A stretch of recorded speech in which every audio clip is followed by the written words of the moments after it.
Hello बच्चों, चलिए प्रश्न को देखते हैं। प्रश्न में कुछ वास्तविक संख्याओं के दशमलव प्रसार निश्चित दिशाएं गए हैं। प्रत्येक स्थिति के लिए निर्धारित कीजिए कि यह परिमेय संख्या है या नहीं।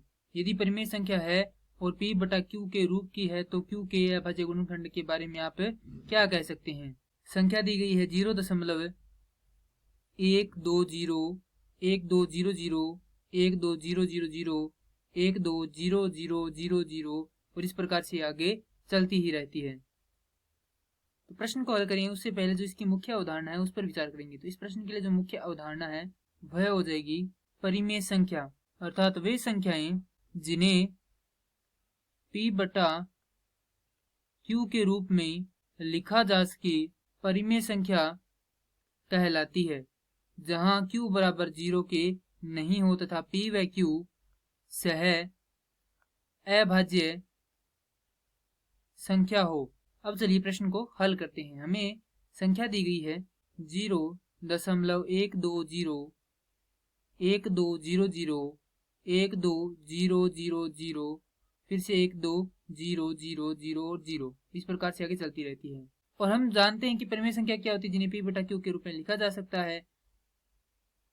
तो हम यहाँ पर कुछ उदाहरण लेंगे, जैसे कि हम यहाँ पर उदाहरण लेते हैं। यह 10 है, इसमें 9 का भाग लगाएंगे तो हमें प्राप्त होगा 1.111 कुछ इस प्रकार से आगे चलता रहेगा। इसे हम परिमेय संख्या के रूप में लिखना हो तो किस प्रकार से लिखेंगे। और परिमेय संख्या को हमें जब भी लिखते हैं तब हमें पता होता है कि जो दशमलव के बाद के अंक है वह कितने हो। लेकिन यदि हम यहाँ पर देखें तो यह क्या आगे चलता ही जा रहा है, तो हमें यह पता नहीं है कि दशमलव के बाद में कितने अंक आएंगे, अर्थात जो इसका प्रसार है। तो यहाँ पर लिखेंगे दशमलव प्रसार अशांत है। अशांत होने का अर्थ है कि दशमलव के बाद की संख्याएं क्या होती है, आगे जाती ही जा रही है, अर्थात यह निर्धारित नहीं है। जैसे कि हम देखें तो 4.2 माफ कीजिए 125, तो यह क्या है, शांत प्रसार की है। इसे हम क्या कर सकते हैं, p बटा q के रूप में लिख सकते हैं।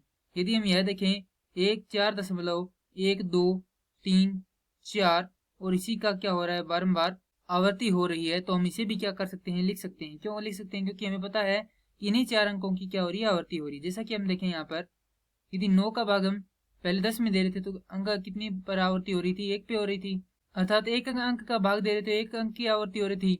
अब यहाँ पर क्या करेंगे, 99 का भाग लगाएंगे किसमें, 100 में। 99 यहाँ पर बच जाएगा 1 दशमलव फिर 0 फिर यह क्या होगा 100 फिर से 1 फिर 0 1 फिर 0 1 इस प्रकार से चलता जाएगा। अर्थात यहाँ पर 2 अंक आते तो क्या होता, 2 अंकों पर आवर्ती हो रही थी।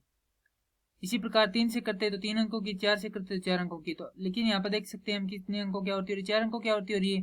तो यहाँ से हम क्या लिख सकते हैं, p बट्टा जो q आएगा वहां पर जो संख्या है वह कितने अंकों की होगी, 4 अंकों की होगी। तो इसे लिख सकते हैं 4 अंकों के रूप में, तो p बटा q के रूप में इसे लिखा जा सकता है। परंतु यदि इसे देखें तो इसकी जो आवर्ती है वह निश्चित नहीं है। पहले यहाँ पर कितना था, 1.120, फिर यहाँ पर कितना था 1200 फिर 12000, यानी कि यहाँ पर जो है निश्चित नहीं है, आगे बढ़ते ही जा रहे हैं। तो इसका दशमलव प्रसार है क्या है, अशांत है। और जिस भी संख्या का दशमलव प्रसार अशांत हो उसे क्या कह सकते हैं, हम अपरिमेय संख्या कह सकते हैं। तो यह क्या होगी, एक अपरिमेय संख्या होगी। मैं आशा करता हूं कि यह प्रश्न आपको समझ में आया होगा। धन्यवाद।